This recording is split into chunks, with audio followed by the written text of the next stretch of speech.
being an entrepreneur. Spelled it the other way. What does an entrepreneur do? Here, you know the standard operating procedures. Here, you document them. But at this level, you scale them.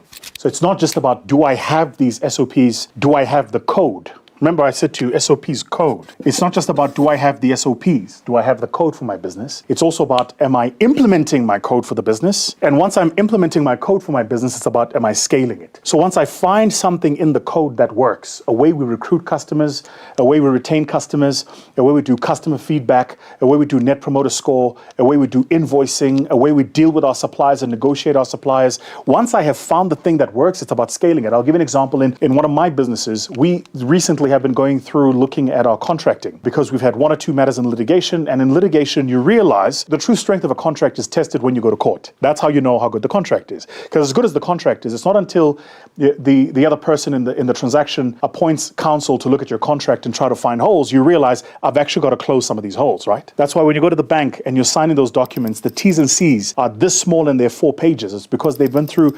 years of litigating against these things to know what should be in the contract.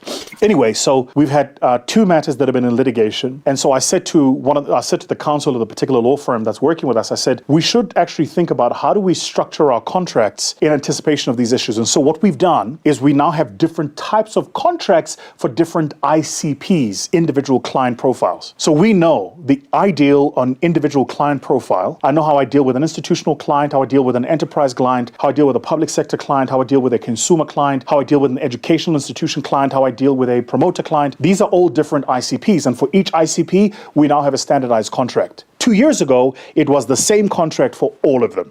So scaling is about finding the contract that works for each client and then implementing it at scale. That's what